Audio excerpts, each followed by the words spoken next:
Hello and welcome to Prudent Media News. First, a look at the headlines. First cracks develop in the ruling arrangement over distribution of portfolios. Transport and Sports Ministry become bone of contention. BJP wants Sudin to leave Transport Ministry.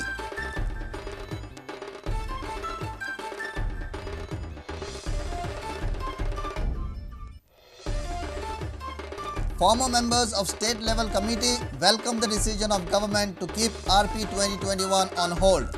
Edgar Ribeiro says TCP should maintain transparency in the process.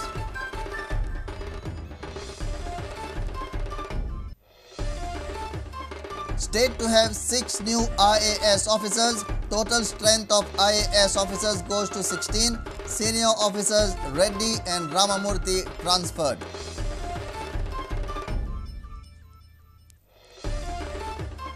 Two youth die in a tragic accident at Naveli Madgaon. Accident between truck and motorbike. Truck driver arrested.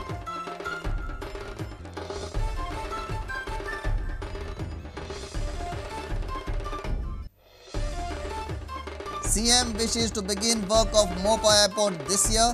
Holds meeting with land acquisition officers and local MLAs. Meet with screening committee on 23rd.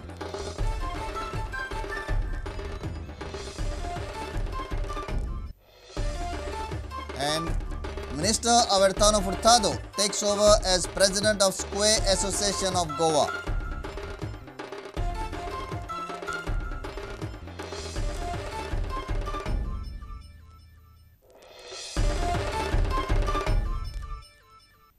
Now the news in detail. Chief Minister Manohar Parrikar has postponed distribution of portfolios to Wednesday. Sources say that there are differences among some of the BJP, MGP and independent MLAs over the portfolios. Sources say that BJP MLAs want Sudin Dhawlikar stripped of his transport ministry if Deepak gets an important portfolio. Sudin is not ready for it. Moreover, there are differences between Avartan Furtado and Ramesh Tavadkar over sports ministry. Chief Minister Manohar Parrikar had informed that 6 ministers who took oath on Sunday will get their ministries on Tuesday. Cabinet meeting is scheduled on Wednesday, but due to some differences among the ruling MLAs and ministers, Parrikar has postponed the distribution. Sources say there is confusion over sports and transport ministry. BJP MLAs have proposed Sudin's transport ministry to be given to Milind Naik, Sports Ministry to Ramesh Tavadkar and Tourism Ministry to Deepak Dhawlikar. But MGP MLAs and independent MLAs are not happy with it. Moreover, MLAs from Sangay and Kepe talukas have some expectations from the remaining one ministry. The other group says, Sudin says take the river navigation department, not transport. Avartan says give me sports and youth affairs ministry. At least one MLA from Sangay Kutsade wants a ministry.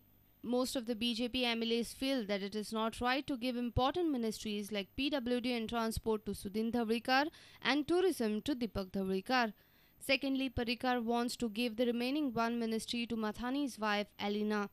But MLAs from Kutsade and Sangay are lobbying for the remaining ministry, citing regional representations in the cabinet. At present, this is the scenario. Deepak Parulekar Industries, Milind Naik Transport after taking it away from Sudin, Avartan Furtado Sports, Ramesh Tavadkar Agriculture and ST, Mahadev Naik Power and Deepak Dhawlikar Tourism. However, there are very less chances of all ministers being satisfied with this arrangement. BJP MLAs are now pressing hard to keep the sports ministry with the BJP. Sources also say that very MLA Benjamin Silva is lobbying hard for the remaining one ministry. Bureau Report, Prudent Media. Former members of State Level Committee have welcomed government's decision to keep the Regional Plan 2021 on hold. City Planner Edgar Ribeiro has opined that the TCP department should be accountable and transparent in the process. He also added that a system of monitoring is needed so that the rectification process is done correctly. The Goa Town and Country Planning Act has 3 provisions.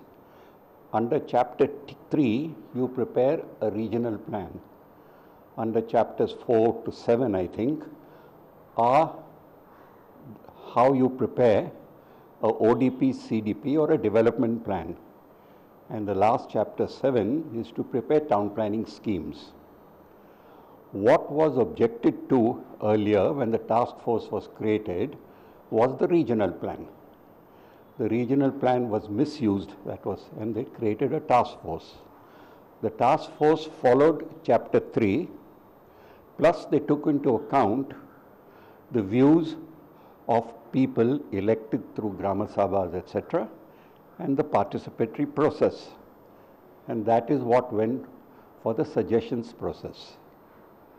What the SLC has done in 3 years, it has combined provisions of Chapter 3 of the Goa Town and Country Planning Act with the development plan process, which is objections come suggestions, and that is what has created the problems. It is my belief that of the SLC, only the member secretary, who was the chief planner, knew the rules, and so did the legal advisor. Now, whether he was overruled by the other members in submitting is something I can't say. What the present government has done, according to me, part of their manifesto, they are going back to the basics. They said you have to look at the regional plan, don't jump the gun and retrieve all that, and this job has to be done again by the chief town planner of the state, and he has to make sure that anything of chapter 6 is left out. In the process, there has to be some sort of a, I would say, a watchdog system. That is, people who are very conversant. I don't say the various pressure groups and all that. It could be individuals who are well versed with Bardes or Salset or Elish and that sort of thing, to sort of say that what they're doing is correct, is transparency what is required. You have to come down to the basics. And if that is done, to me it's not a very difficult exercise. You have to win the confidence of the people, and I believe the Chief Minister is trying to do that. That is my reading. I have not discussed with him. He has not called me for discussions. I'm just assessing from what I read in the newspapers. And from that angle, I think it's a good thing what has happened. Another former state-level committee member, Dean DeCruz, says corrections are needed in the plan. It now remains to be seen what criteria the government uses to decide on a case-to-case basis. Village consultation can happen. Care should be taken so that the builder lobby does not take advantage if the plan is opened up again. The government can freeze development projects and review the plan. Our reporter Jason Suarez with video journalist Omkar Farari. State government will have 6 more IAS officers at its service zone. Centre has posted 6 more IAS officers Agmukera to the state. This will take the total strength of IAS officers in the state to 16. In addition, 2 senior officers from state, P.S. Reddy and Ramamurthy, have been transferred from Goa to Daman and Puducherry. SAG Executive Director V.M. Prabhudesai has now been transferred as Deputy Director of Sports and Youth Affairs. Elvis Combs will now take charge as the Executive Director of SAG. Parrikar government's administration is getting itself in top gear to perform. As a first step towards this, government is in process to fill all the vacancies of IAS officers in the state, lying vacant for the past many months. Transfer orders of IAS officers from Agmo Kedar was issued on Tuesday. They will join state services as soon as they are relieved from their respective states in a month's time. State has total allotted strength of 18 IAS officers. With these postings, 2 vacancies for IAS officers still remain in the state administration. Meanwhile, 1 officer has been transferred from Goa to Arunachal Pradesh. Government has also issued transfer orders of 2 senior officers from state Kedar to other states. Secretary to the Governor Neeraj Semwal has now been appointed as the Excise Commissioner. The charge was with Swapnil Naik for some time. Semwal will also have a charge of IDC as Managing Director. Similarly, Chief Election Officer S. Kumaraswamy will have charge of TCP, Social Welfare, Art and Culture, General Administration and Museum. Bureau Report, Prudent Media. It's time for a short break. Stay tuned.